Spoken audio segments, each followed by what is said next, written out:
오늘은 거룩하고 복된 주님의 날입니다. 다 함께 일어나셔서 살아계신 하나님께 예배해 드리겠습니다.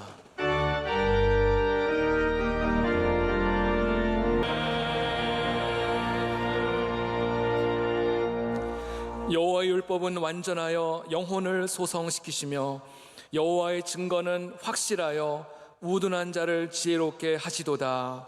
아멘.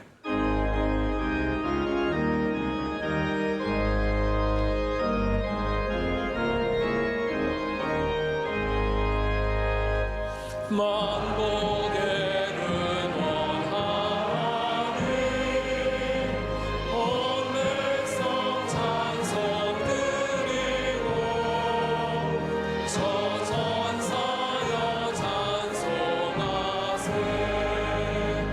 찬송 성부 성자 성령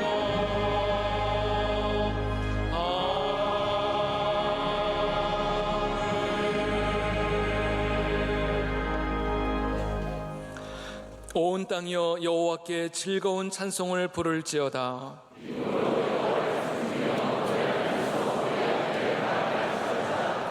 그는 우리를 지으신 이요 우리는 그의 것이니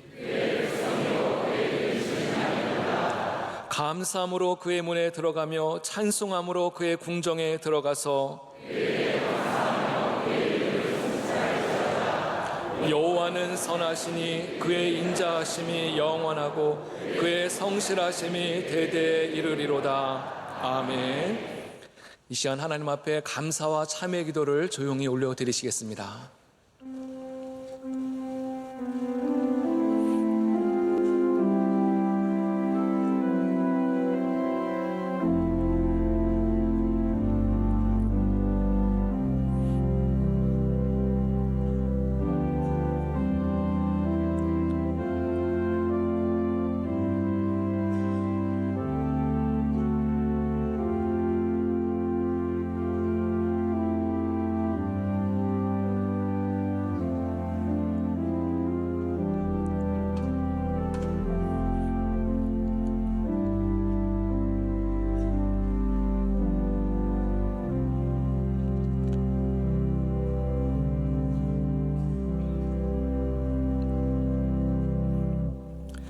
전능하사 천지를 만드신 하나님 아버지를 내가 믿사오며 그 외아들 우리 주 예수 그리스도를 믿사오니 이는 성령으로 잉태하사 동정녀 마리아에게 낳으시고 본디오 빌라도에게 고난을 받으사 십자가에 못 박혀 죽으시고 장사한 지 사흘 만에 죽은 자 가운데서 다시 살아나시며 하늘에 오르사 전능하신 하나님 우편에 앉아 계시다가 저리로서 산 자와 죽은 자를 심판하러 오시리라.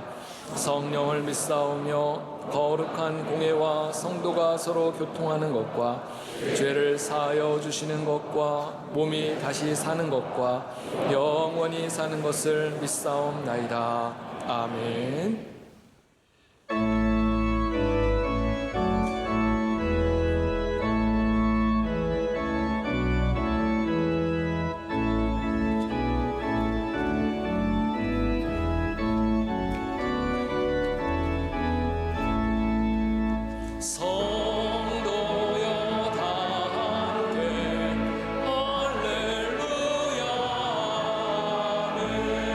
주 찬양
예배를 위하여 신민섭 장로님께서 기도 인도하시겠습니다.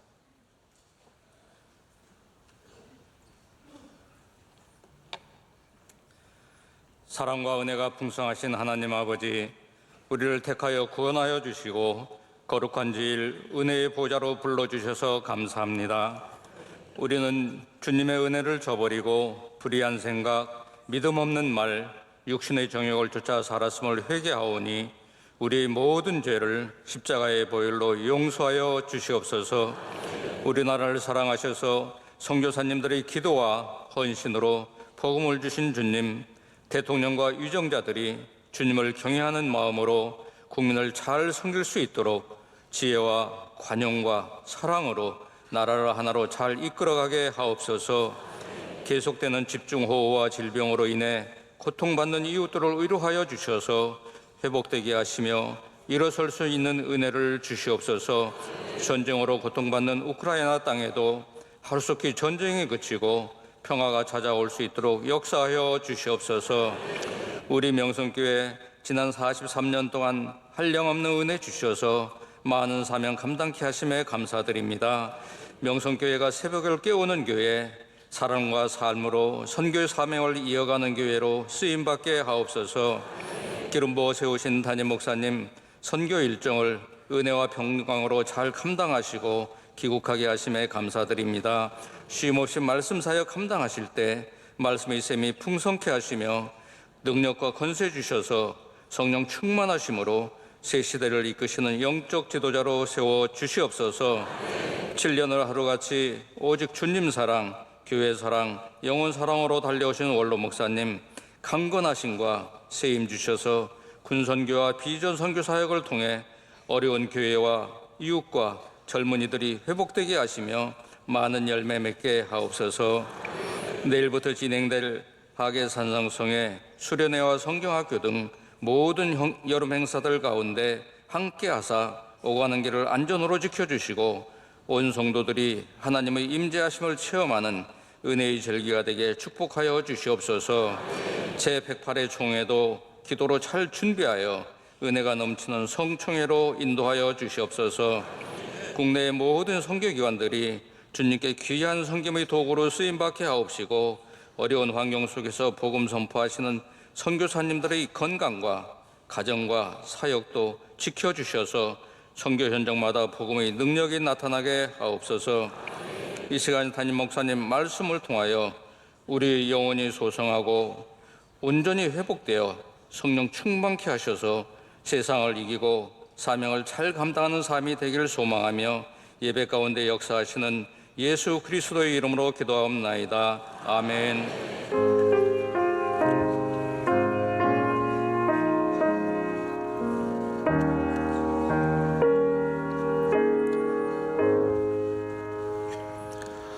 오늘 우리에게 주시는 하나님의 말씀은 구약성경 시편 23편 1절에서 6절 말씀입니다. 시편 23편 1절에서 6절입니다. 이 말씀을 박병영 지사님과 강은정 지사님께서 봉독해 주시겠습니다. 여호와는 나의 목자시니 내게 부족함이 없으리로다. 그가 나를 푸른 풀밭에 누이시며 쉴만한 물가로 인도하시는도다. 내 영혼을 소생시키시고 자기 이름을 위하여 의의 길로 인도하시는도다. 내가 사망의 음침한 골짜기로 다닐지라도 해를 두려워하지 않을 것은 주께서 나와 함께 하심이라. 주의 지팡이와 막대기가 나를 안위하시나이다. 주께서 내 원수의 목전에서 내게 상을 차려주시고 기름을 내 머리에 부으셨으니 내 잔이 넘치나이다. 내 평생의 선하심과 인자하심이 반드시 나를 따르리니 내가 여호와의 집에 영원히 살리로다. 아멘. 담임 목사님께서 교회 소식을 전해 주시겠습니다. 네, 오늘 날씨가 궂은 가운데도 성전을 찾아오신 모든 성도 여러분들 환영하고 축복합니다. 또 C채널로 유튜브로 예배 드리시는 분들도 주님의 은혜가 함께 하시기를 축복합니다. 제가 잠시 유럽에서 일정을 갖고 있었는데 우리 한국에 정말 많은 비 피해 소식이 들려왔습니다. 많은 분들이 목숨을 잃고 또 큰 피해를 입었는데 우리 명성교회는 함께 슬퍼하며 기도하며 또 돕는 교회가 되기를 원하고요. 이 일 가운데 여러분께서 마음을 모아주시고 또 힘써주시고 사랑을 나눠주시기를 부탁드리겠습니다. 오늘 찬양 예배 때는 우리 정전 70주년 우리 기념 행사가 있습니다. 유엔 참전국가 군종 대표자들이 오셔서 잠시 순서를 갖겠사오니 여러분께서 많이 나오셔서 또 순서에 참여해 주시면 감사하겠습니다. 수요예배 말씀은 전 장신대 교수이신 최은배 목사님께서 전해 주십니다. 사모하는 마음으로 참여해 주시기를 바랍니다. 이제 하계산상성회가 내일부터 시작이 됩니다. 1차는 4, 5, 6대 교구가 참여하게 되고요. 2차는 1, 2, 3대 교구입니다. 꼭 기억하시기를 바라고요. 우리 말씀의 순서뿐만 아니라 찬양 집회와 여러 가지 좋은 순서들이 굉장히 많이 잘 준비됐습니다. 오셔서 함께 은혜 받는 일에 힘써 주시기를 부탁드리겠습니다. 108회 대한예수교 장로회 총회가 우리 명성교회에서 열리게 되었습니다. 이 일을 위해서 준비위원들을 임명합니다. 모든 임명받으신 분들 잘 감당하실 수 있도록 또 함께 기도해 주시기를 바랍니다. 여름 수련회와 성경학교가 이미 시작이 되어서 마친 부서들도 있고 이번 주에도 많은 부서들이 하게 됩니다. 우리 자녀들 여기 꼭 보내주셔서 그들의 영혼이 우리 하나님 앞에서 소생함을 얻도록 여러분께서 다 마음 모아주시기를 바랍니다. 또 마지막으로 명성교회 기독 미술인 선교부인 바라에서 전시회를 계속 갖고 있습니다. 마친 후에는 또 우리 명성교회 지하 1층에서 갖게 되니까 여러분께서 많이 관심 가져주시면 감사하겠습니다. 이제 기도 열심히 하는 찬양대가 정성껏 준비한 찬양을 하나님께 올려드리겠습니다.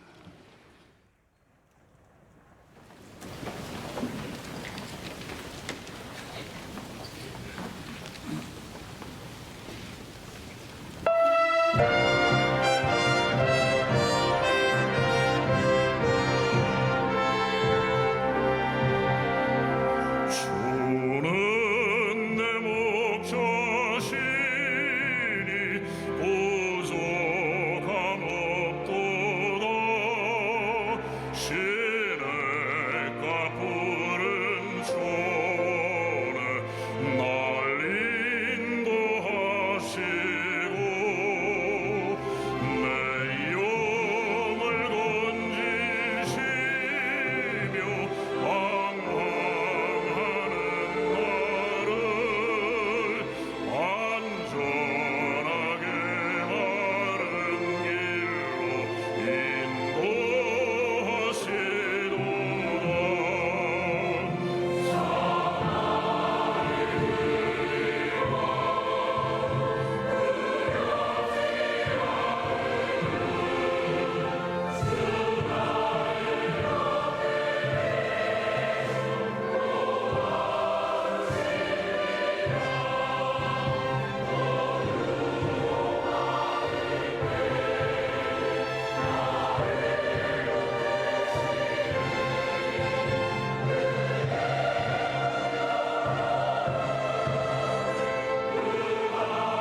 이제 말씀으로 은혜 받는 시간입니다. 담임 목사님께서 소송하는 영혼의 기쁨이라는 제목으로 말씀 증거하실 때 큰 은혜 시간 되실 줄 믿습니다.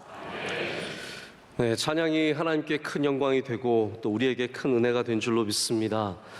오늘 제가 시편 23편을 본문으로 삼았더니 우리 찬양대가 계속해서 우리 목자 되신 우리 하나님에 대한 찬양을 부르고 계시는데 일부러 그러신 건 모르겠지만 1, 2, 3부가 다 다른 여호와는 나의 목자를 불러주셨어요. 그래서 정말 각각의 은혜가 있었고, 여러분 혹시 말씀은 다시 안 들으시겠지만 그러신 분들은 많지 않겠지만 찬양은 꼭 한 번씩 들어보시면 좋을 것 같습니다. 집에 가셔서 유튜브에 있는 1부, 2부, 3부 찬양 한번 다 들어보시면서 각각의 은혜를 누리시면 참 좋겠다는 생각을 해봅니다.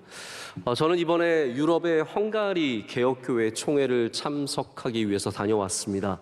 헝가리 개혁교회가 굉장히 큰 교단이고 또 개혁교회, 우리 장로교가 속해 있는 그러한 더 큰 의미의 교단인데, 이 개혁교회가 갖고 있는 의미가 굉장히 크기 때문에 이번 총회 컨퍼런스에 우크라이나 전쟁 종식과 또 회복을 위한 주제를 갖고 열리는 컨퍼런스가 있어서 거기에 가서 짧은 발표를 하나 했습니다. 주로 이제 구호단체들 그리고 국제 기독교 기관장들이 참석하는 컨퍼런스였는데, 우리 대한민국이 전쟁으로부터 어떻게 회복했는지, 또 교회가, 한국 기독교가 거기에 어떠한 영향을 미쳤는지에 대해서 제가 짧은 발표를 했고요. 그래서 한 주간 동안 계속해서 저는 회복에 대한 좀 주제를 고민을 많이 하고 묵상을 많이 할 수밖에 없었습니다. 그래서 회복에 대한 주제를 생각하다 보니까 오늘 말씀도 회복에 대한 주제로 여러분과 나누고 싶은 감동이 있어서 그런 말씀을 준비하게 되었습니다. 여러분 시편 23편을 다 알고 계실 거고 굉장히 좋아하실 텐데, 우리 성경의 많은 말씀 가운데 가장 잘 알려진 말씀 중에 하나가 시편 23편이라고 생각을 합니다. 저도 가장 먼저 외운 성경 중에 하나가 시편 23편이고, 또 미국에 가서는 나도 영어로 좀 성경을 외워야겠다라고 도전을 받고 외웠던 첫 번째 성경 말씀도 역시 시편 23편이었습니다. 이 다윗의 시로 알려진 오늘 말씀은 하나님을 목자로 둔 사람이 얻는 복을 노래하고 있습니다. 하나님이 목자인 사람은 복이 있습니다. 하나님이 목자인 삶을 사는 사람은 복이 있는데 그 복을 오늘 이 23편이 노래하고 있습니다. 우리 인간이 갖고 있는 참된 가치, 여러분 예수님께서 한 영혼이 천하보다 귀하다고 말씀하신 것을 기억하십니까? 한 영혼이 천하보다 귀한데 그 영혼이 건강하고 그 영혼이 살아있고 그 영혼이 능력 있을 때 우리가 보일 수 있는 우리 인간의 참된 가치가 있습니다. 우리 인간이 갖고 있는 가치, 아름다움, 능력, 이 모든 것들은 우리의 영혼의 상태와 굉장히 깊은 관련을 갖고 있다는 것이죠. 여러분의 영혼이 건강하냐, 그렇지 않느냐는 그렇기 때문에 정말로 중요한 문제입니다. 내가 그냥 잘 살고 있느냐, 잘 돈을 벌고 있느냐, 일을 잘 하고 있느냐만 볼 것이 아니라 나의 영혼이 지금 건강하냐, 살아있느냐, 죽어있느냐, 이것이 우리가 굉장히 관심을 가져야 하는 부분이라는 거죠. 영혼이 건강하다는 것을 여러 가지로 표현할 수 있는데 그 중에 하나가 바로 영혼이 소생한다라는 표현입니다. 오늘 이 소생한다는 말은 회복한다는 뜻입니다. restore입니다. restore, 즉 전의 상태로 돌아간다는 뜻이고요. renew, 새롭게 한다는 그런 의미도 갖고 있습니다. 자, 하나님께서는 하나님의 사랑하시는 자들의 영혼이 복되고 잘 되기를 원하시는 분이시기 때문에 여러분들이 영혼이 침체되어 있고 넘어져 있고 깊은 수렁에 빠져 있을 때 우리를 거기서 건져내 주시기를 원하십니다. 우리가 절망과 아픔, 상처, 괴로움과 피곤함과 무능력함에 빠져 있을 때 그곳에서 우리를 꺼내 주시기를 원하신다는 것이죠. 어떤 영혼이든지 그 영혼이 이런 수렁에 빠질 수 있다는 것을 우리는 잘 기억해야 합니다. 구약의 대표적인 선지자죠. 엘리야가 850명의 우상을 숭배하는 제사장들과 한판 붙었습니다. 여러분 850대 1로 싸우는 것이 얼마나 어려운 일이겠습니까? 그런데 엘리야 한 명이 이 850명의 바알과 아세라의 제사장들을 이겼습니다.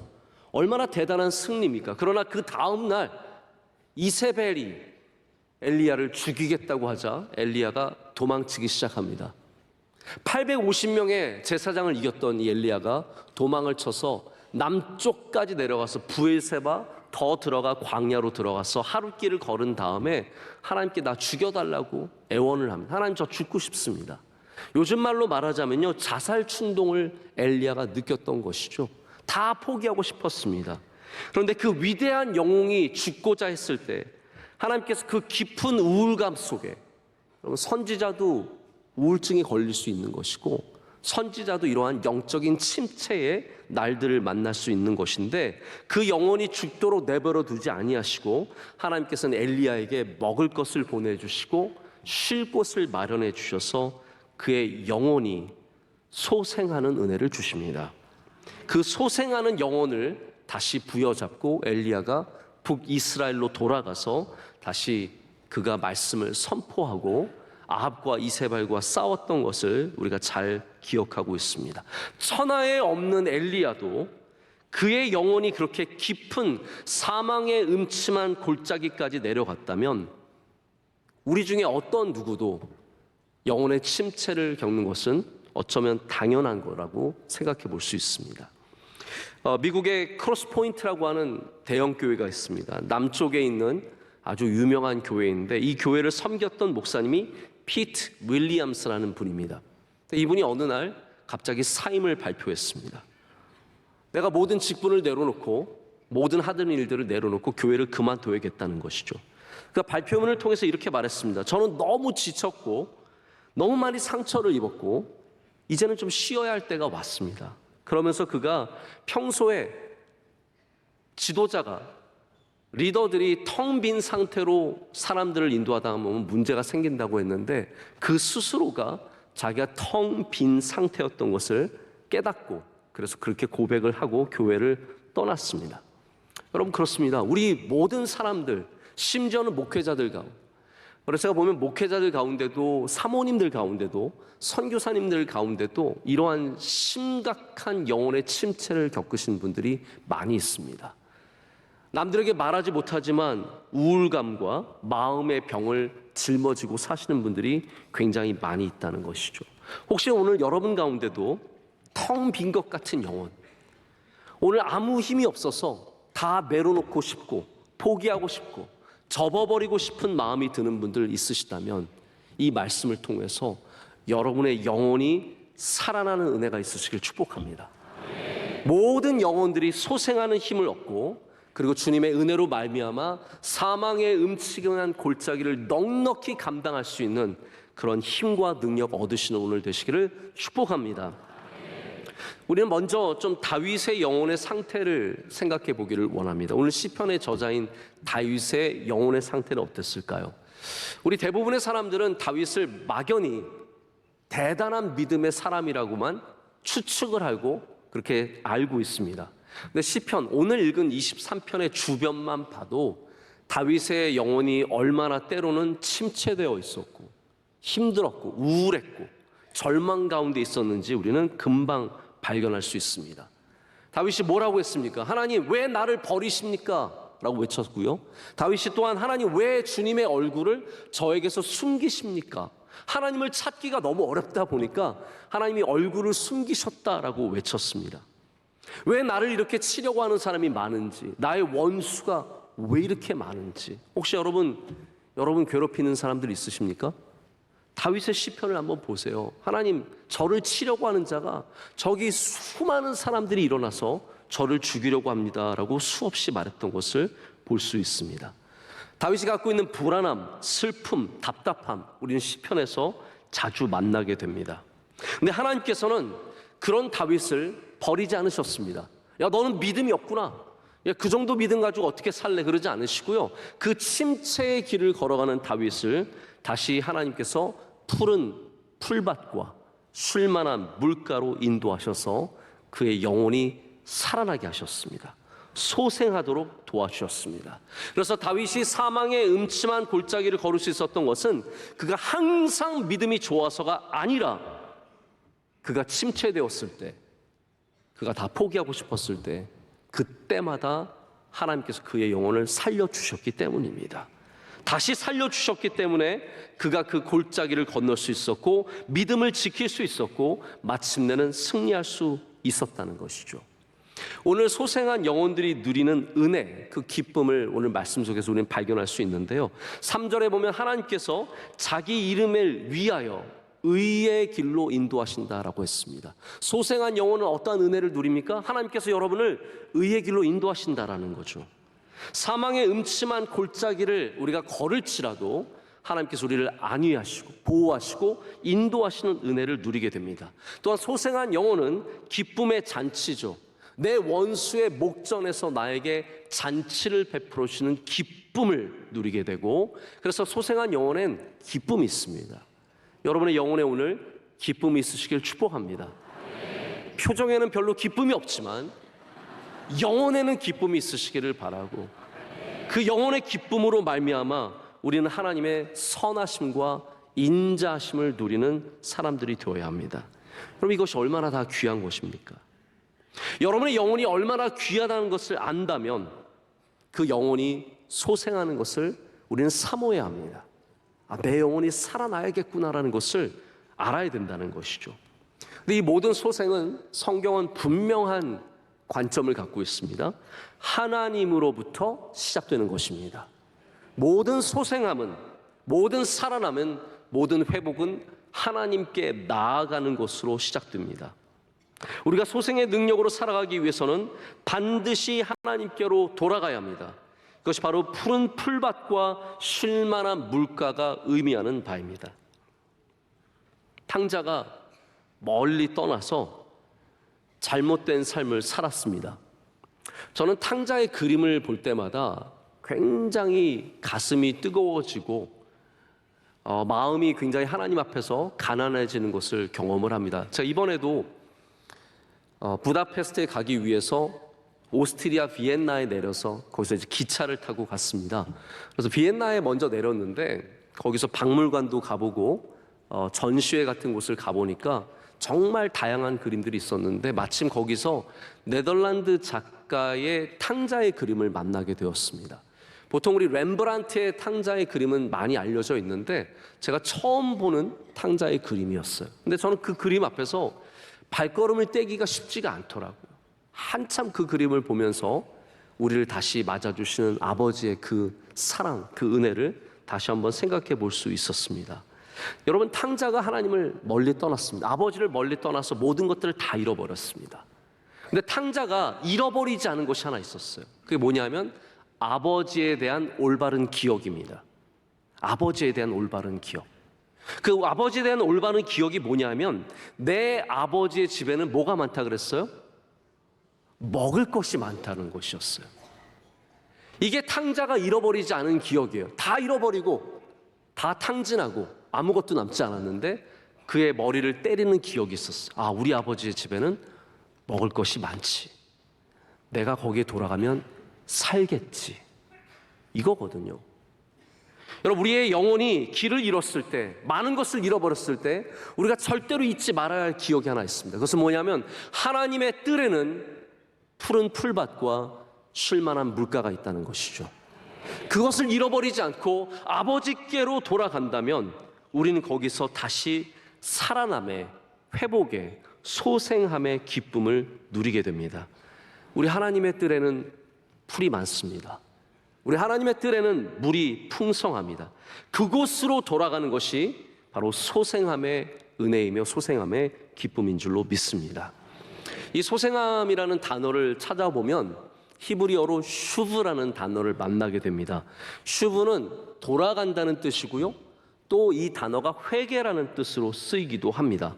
그래서 회개로만 알고 있는 분들이 많이 있는데 사실은 이 단어의 진짜 의미는 회복된다, 돌아간다라는 그러한 뜻입니다.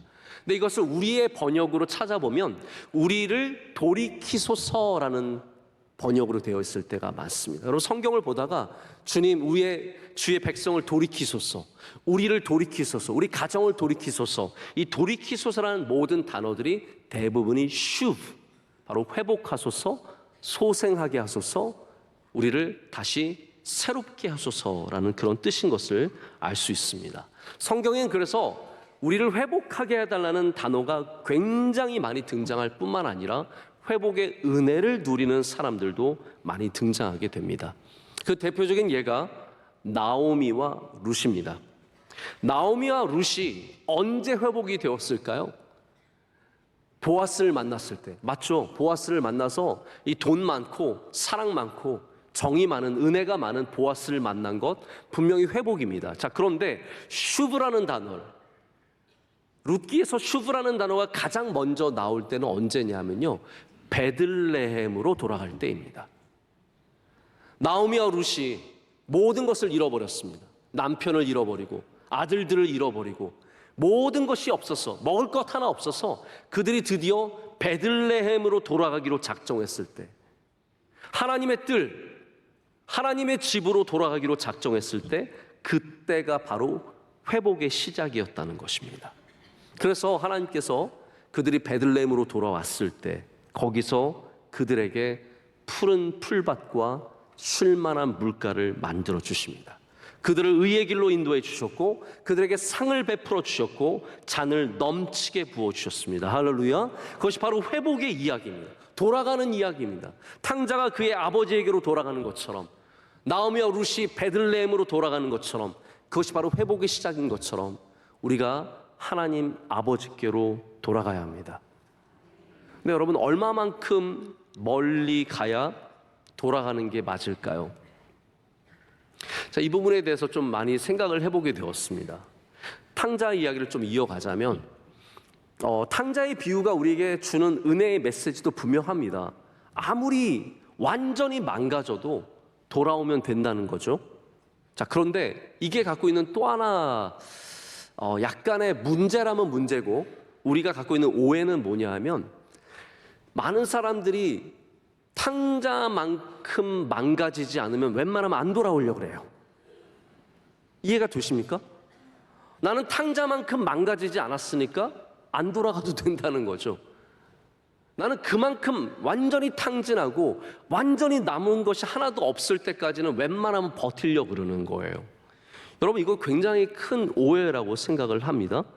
회복은 완전히 망가진 데서 아무것도 없는 상황에서만 하는 것이 회복이 아닙니다. 우리의 모든 영혼은 오늘도 회복되어야 합니다. 여기서 망한 사람들만 하나님께 예배하고 하나님께 돌아올 것이 아니라, 완전히 타락한 사람들만 하나님께 돌아오는 것이 아니라 우리 모든 사람들이 하나님께 돌아가야 된다는 것이죠. 근데 내가 조금만 정의롭게 살고, 내가 조금만 교회에서 봉사하고 일하고 예배 드리고, 내가 하나님 조금만 기억하면서 기도하면서 살면 우린 나는 괜찮다고 해서, 나는 탕자가 아닌 거예요. 나는 돌아갈 필요가 없는 거예요. 여기에 문제가 있습니다. 사실 제일 위험한 사람들이 어떤 사람들이냐면, 한 부분의 정상적인 삶을 살면서 다른 부분들이 망가진 사람들입니다. 차라리 다 망가진 사람은 자기가 죄인인 걸 알아요. 내가 완전히 망가졌다는 것을 압니다. 그런데 내가 직장 생활 잘하기 때문에, 내가 교회에서 봉사하고 있기 때문에 내가 온전한 삶을 살고 있는 것 같은 착각을 갖는 사람들도 있습니다. 제가 한번 예를 들어보겠습니다. 영화를 보면은 악당들이 나오잖아요. 근데 여러분, 진짜 무서운 악당들은 꼭 어떻게 나오냐면 무서운 얼굴로 나오지 않습니다. 점잖은 얼굴로 나옵니다.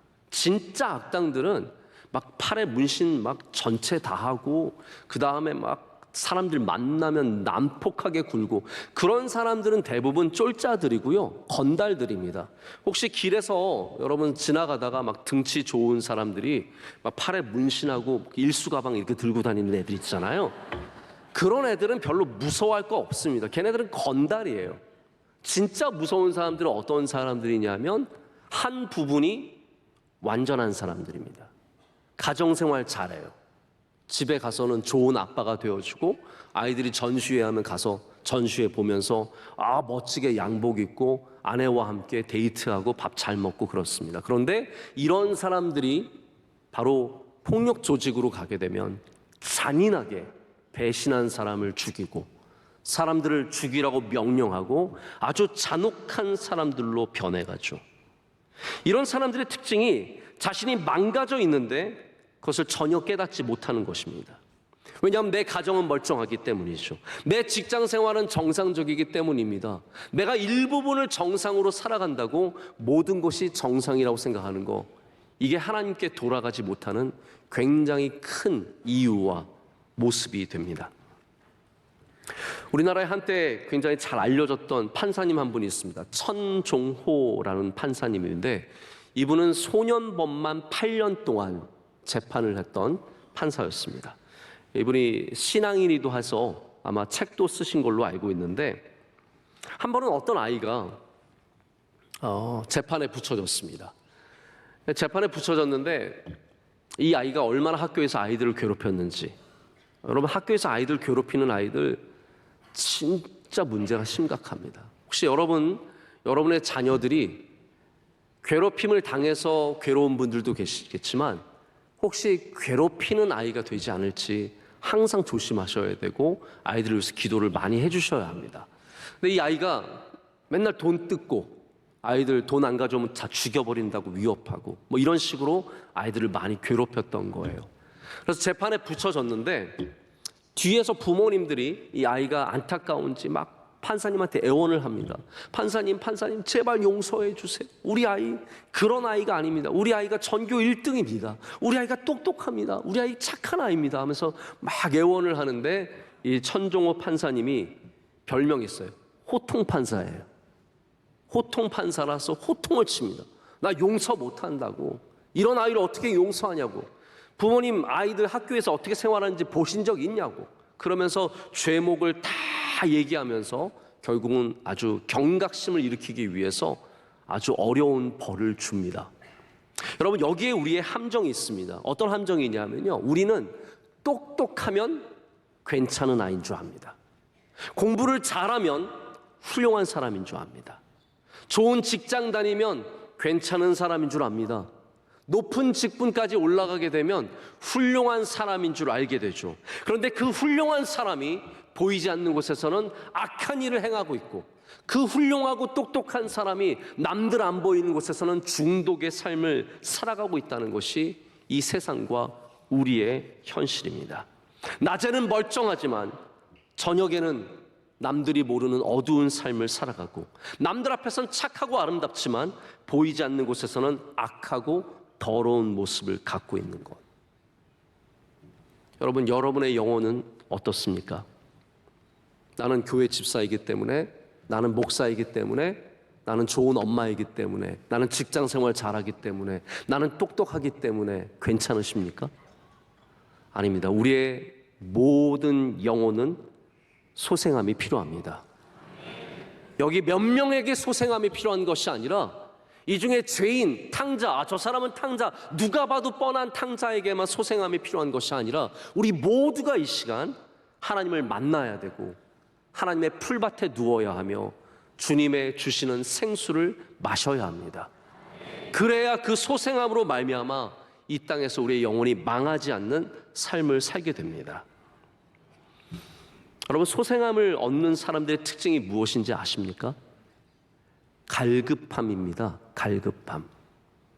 고라자손의 시편을 아실 거예요. 사슴이 시냇물을 찾기에 갈급함 같이 내 영혼이 주를 찾기에 갈급하나이다. 여러분, 이런 갈급함을 느끼는 사람이 많은 줄 아십니까? 아닙니다. 우리 대부분 내가 교회 다니고 기도 좀 하고 말씀 좀 읽고 그리고 목마름이 없습니다. 끝입니다. 우리 찬양대에게는 갈급함이 있으십니까? 우리 목회자들에게는 갈급함이 있을까요? 많은 사람들이 교회는 나오고 있지만 정작 갈급함을 갖기는 굉장히 힘듭니다. 스티브 잡스가 스탠포드 졸업 연설에 굉장히 유명한 말을 했죠. Stay hungry, stay foolish. 배고픔을 계속 갖는 게 쉽지 않은 거예요. 왜 스티브 잡스가 위대한 경영인이었냐면 그가 많은 새로운 일들을 이루어냈고 정말 대단한 일을 이루어냈지만 끊임없이 도전하고 그 배고픔을 계속 가졌기 때문입니다. 우리의 영혼이 계속해서 소생하려고 한다면 우리는 항상 하나님 앞에 갈급함을 가져야 합니다. Stay thirsty. 하나님 앞에 계속해서 목마를 수 있는 사람들이 되어야 합니다. 만족하고 다 이루었고 나는 이 정도 했으면 됐고 그러면 목마름의 그 갈급함이 우리 영혼에서 사라져버리죠. 감각이 뒤처지면 안 되는데요. 우리 영혼에서 영원토록 사라져서는 안 되는 감각이 목마름의 감각입니다. 목마름의 감각. 영적인 목마름 누가 갖고 있습니까? 잘 믿는 사람들이 맨날 영적으로 목마른 거예요. 오히려 잘 믿지 못하는 사람들은, 믿음 생활 잘 못하는 사람들은요, 한 번만 오면 다 되는 줄 압니다. 갈급함이 해결이 되는 겁니다. 오늘 여러분에게 하나님을 찾는 갈급함이 더욱더 새롭게 소생하게 되시기를 축복합니다. 내일도 그 갈급함이 있으시기를 바라고 주님 만나는 그날까지 갈급함으로 살아가는 여러분 되시기를 축복합니다. 이 소생한 영혼은 마치 가뭄에 물을 머금은 나무와 같아서 바깥의 환경을 견디는 힘을 갖습니다. 우리나라가 참 복받은 땅 아닙니까? 어디를 가든지 나무가 풍성합니다. 뭐 남쪽에 가면 나무가 있고 북쪽에 가면 없는 게 아니라 우리나라는 서쪽, 동쪽, 남쪽, 북쪽 어디를 가도 모든 산의 나무가 다 푸르르게 자리를 잡고 있습니다. 그런데 세계의 다른 곳을 가면 진짜 나무 찾기가 힘든 곳들이 있습니다. 어떤 땅에는 전혀 나무가 없는데 여기에만 집중적으로 나무가 있는 곳도 있습니다. 한 번은 제가 너무나 생생한 기억이어서 8년 전인가 10년 전에 갔었는데도 아직도 머리에 이 광경이 아주 자세하게 남아 있습니다. 케냐의 북쪽에 있는 난민촌을 제가 공식적으로 방문한 적이 있거든요. 이 북쪽이 얼마나 메마른 땅이냐면 이렇게 땅에 발을 딛잖아요. 그러면 먼지가 푹 하고 올라옵니다. 아직도 그 광경이 생각나는데 좀 까만 땅이에요. 검은 흙인데 땅을 밟으면 먼지가 푹, 걸을 때마다 먼지가 계속 일어나는 정말로 메마른 땅이었어요. 그렇게 메마르니까 아마 난민들에게 땅을 줄 수 있을 정도로 그렇게 별로 안 좋은 땅이었던 것 같습니다. 근데 제가 이렇게 다니다가 어느 지역을 봤는데 나무가 이렇게 쭉 심겨져 있는 거예요. 너무 신기해가지고 왜 아무도 전혀 나무는 한 그루도 찾아볼 수 없는데 왜 저기만 나무가 있을까라고 유심히 봤더니 거기가 어떠한 곳이었냐면 마른 시내가 흘러가는 곳이었어요. 물이 없어요. 시내인데 물이 없어요. 그런데도 그 주변에 나무가 빼곡히 쭉 이어져 있는 거예요. 제가 가만히 보니까 겉으로는 물이 없지만 그 밑으로는 물이 흐르고 있는 거예요. 계속 물이 있는 거예요. 그러니까 바깥의 환경이 완전히 메마르고 아무것도 없지만 그 나무들이 깊이 뿌리를 내리고 거기서 물을 얻어서 풍성한 잎을 내는 것을 보게 되었습니다.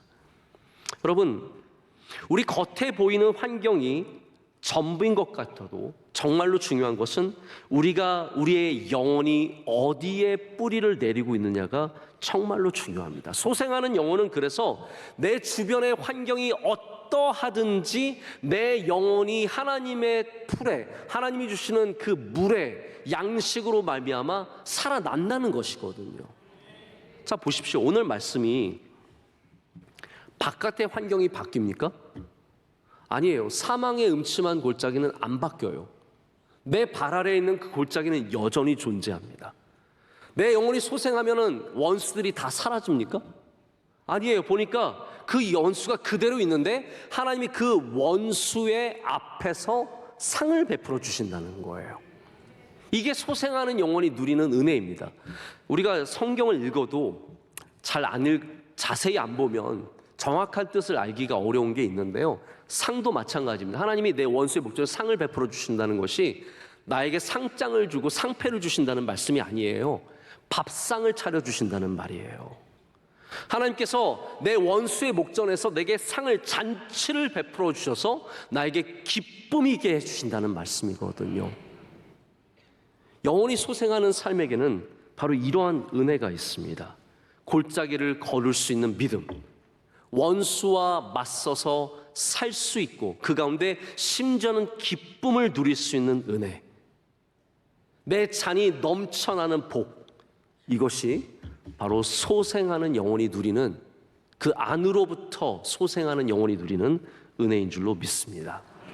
저는 이 마지막 말씀이 특별히 저의 마음을 굉장히 사로잡는 것을 느꼈는데요. 6절 말씀 우리 한번 다 같이 읽어보겠습니다. 내 평생의 선하심과 인자하심이 반드시 나를 따르리니 내가 여호와의 집에 영원히 살리로다. 아멘. 여기 이 말씀, 이 6절 말씀 우리에게 약속하는 게 있습니다. 우리가 하나님의 선하심과 인자하심을 쫓아가는 게 아니래요. 반대라고 합니다. 하나님의 선하심과 인자하심이 나를 쫓는다, 쫓아온다라고 말하고 있습니다. 하나님의 선하심, 하나님의 goodness, 하나님의 자비하심, mercy, 하나님의 인자하심이 나를 쫓아온다는 거예요. 여러분, 이것처럼 귀한 약속이 어디 있습니까? 우리는 항상 무엇인가 좋은 것을 쫓아가잖아요.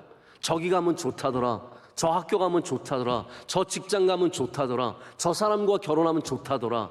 우리는 그런 인생을 살아왔잖아요. 그런데 소생한 영혼들, 하나님이 소생시켜 주시는 영혼들은 어떤 은혜가 있냐면요, 여러분에게 선함이 쫓아오고 하나님의 인자하심이 여러분의 삶을 쫓아간다는 겁니다. 우리 그런 기도 많이 하잖아요. 하나님, 어디를 가야 좋습니까? 무엇을 해야 좋습니까? 누구를 만나야 좋습니까? 그것 때문에 얼마나 많이 기도하고 또 구별하기 위해서, 분별하기 위해서 노력합니까? 그런데 소생한 영혼이 누리는 복은 바로 그 하나님의 선하심과 인자하심이 평생에, 예전에는 정령이라 그랬어요, 반드시 여러분을 쫓아가게 될 줄로 믿습니다. 말씀을 맺겠습니다. 휴가 시즌이 시작이 되어서 많은 분들이 열심히 바쁘게 움직이는 그러한 여름입니다. 바깥 세상이 바빠질수록 교회 안은 좀 조용해집니다. 사람들이 줄어드는 거죠. 저도 오늘 그래서 굉장히 많이 성도들이 줄을 줄 알고 걱정을 했는데, 우리 교회는 휴가 시즌이어도 비가 와도 이렇게 예배를 잘 나오시니까 얼마나 감사한지 모릅니다. 잘 나오셨습니다. 잘 나오셨습니다.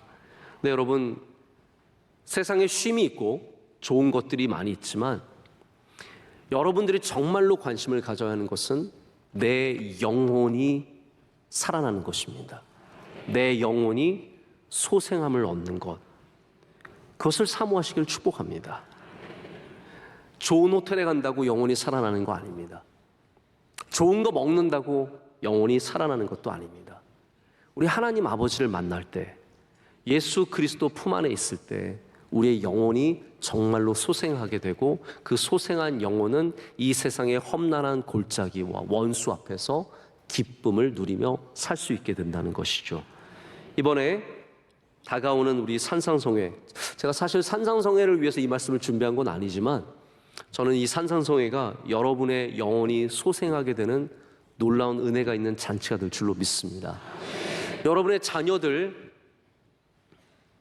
그 영혼이 소생함을 여러분 중요하게 여기시길 바랍니다.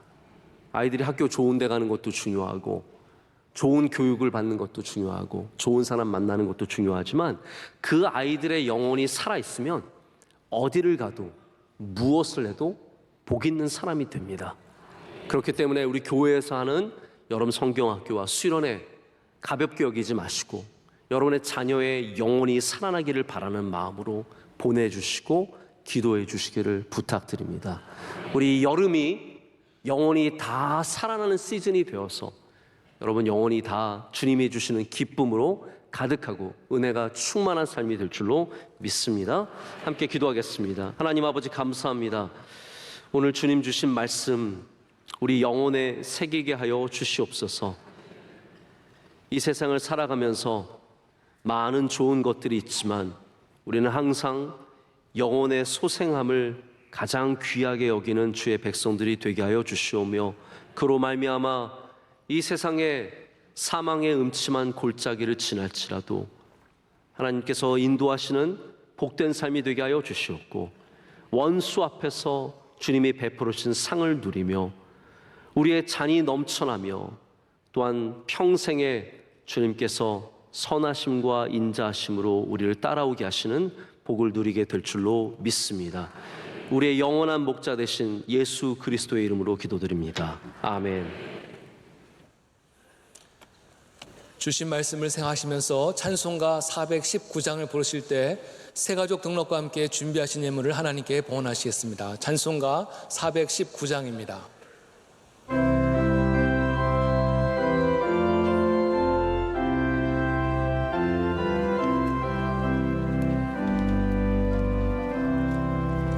주 날개민 내가 편안히 쉬는 밤빛 봄이 바람 불어쳐도 아버지께서 날 지켜주시니 거기서 편안히 쉬리로다. 주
은혜와 사랑의 하나님 아버지 감사합니다. 오늘도 주님 앞에 나와 예배하게 하심을 감사합니다.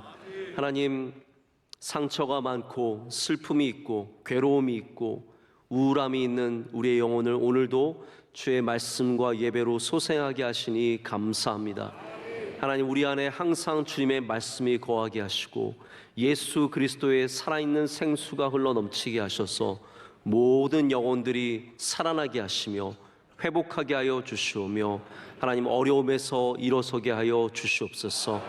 우리 가운데 망하는 사람이 한 명도 없게 하여 주시옵고, 주님의 소생함의 은혜를 입어서 다 주의 영광을 나타내는 복된 삶이 되게 하여 주시옵소서. 이 시간 주님께 감사함으로 예물을 올려드립니다. 모든 예물을 기뻐 받아 주시옵고 기도의 제목 가운데 응답하여 주시오며, 주님의 크신 은혜를 모든 주의 성도들과 가정과 기업에 내려 주시옵소서. 예물이 흘러가는 곳마다 생명이 살아나게 하여 주시오며 주의 뜻이 이루어지는 놀라운 역사가 있게 하여 주시옵소서. 이 나라와 민족을 주의 손에 붙잡아 주시옵소서. 하나님, 어려움을 이겨내게 하여 주시옵소서. 하나님, 또한 우리 명성교회 주님 주신 복음의 사명을 짊어지고 하나님의 뜻을 이루는 좋은 교회가 되게 하여 주시옵소서.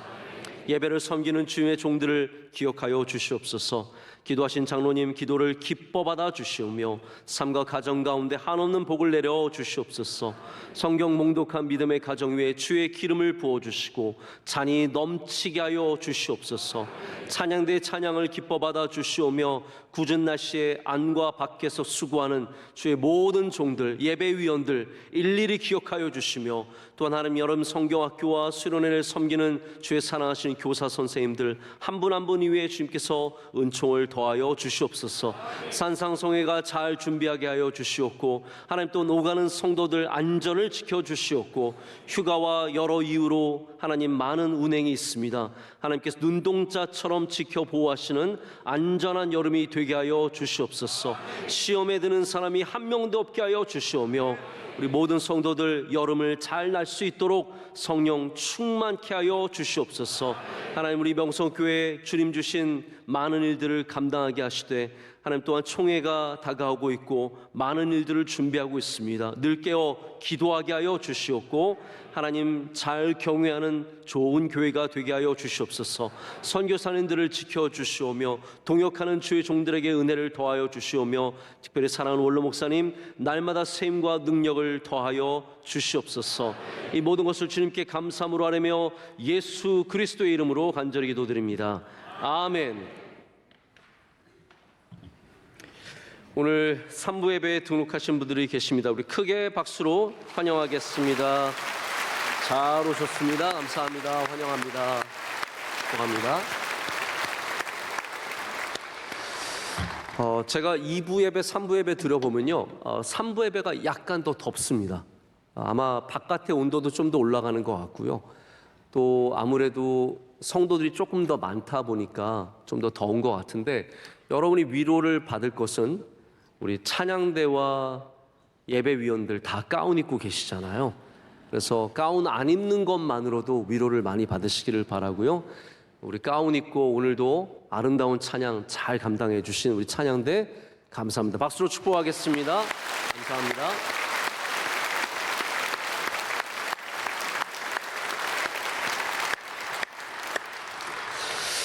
오늘 인사는요, 이렇게 한번 서로 해봤으면 좋겠습니다.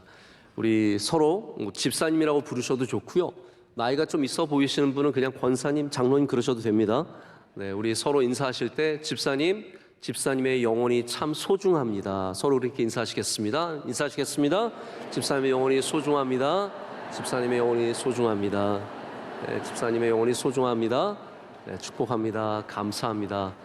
우리 456대 교구 해당되시는 분 한번 손들어 보실까요? 저는 456대 교구입니다. 내가 뭔지 모르시는 분들도 계시죠? 네, 손 내리시길 바랍니다. 우리 456대 교구에 해당되시는 분들은 손을 드셨으니까 내일부터 있는 산상송에 다 참석하실 거라고 믿고 많이 오셔서 은혜 받으시면 좋겠습니다. 우리 마지막 찬양 힘차게 하겠습니다.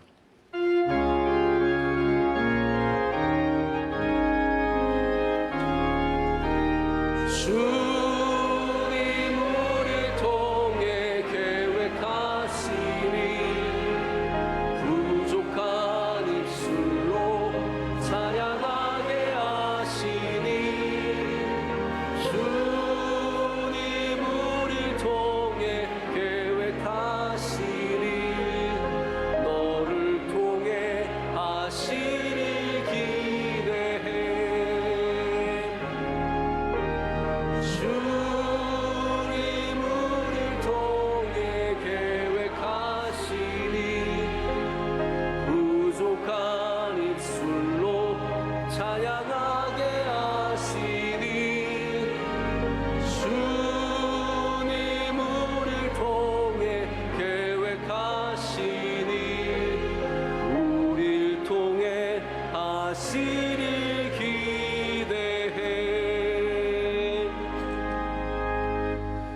이제는 우리 주 예수 그리스도의 크신 은혜와 하나님 아버지의 영원하시고 변화없으신 그 크신 사랑과 성령님의 함께하시며 우리의 영혼을 돌봐주시고 소생하게 하시는 교통하심이 주의 말씀을 듣고 주님의 뜰로 나아가는 주의 모든 사랑하는 백성들과 그 귀한 가정과 섬기시는 일터 가운데 이제로부터 영원토록 함께 하시기를 간절히 축원하옵나이다. 아멘.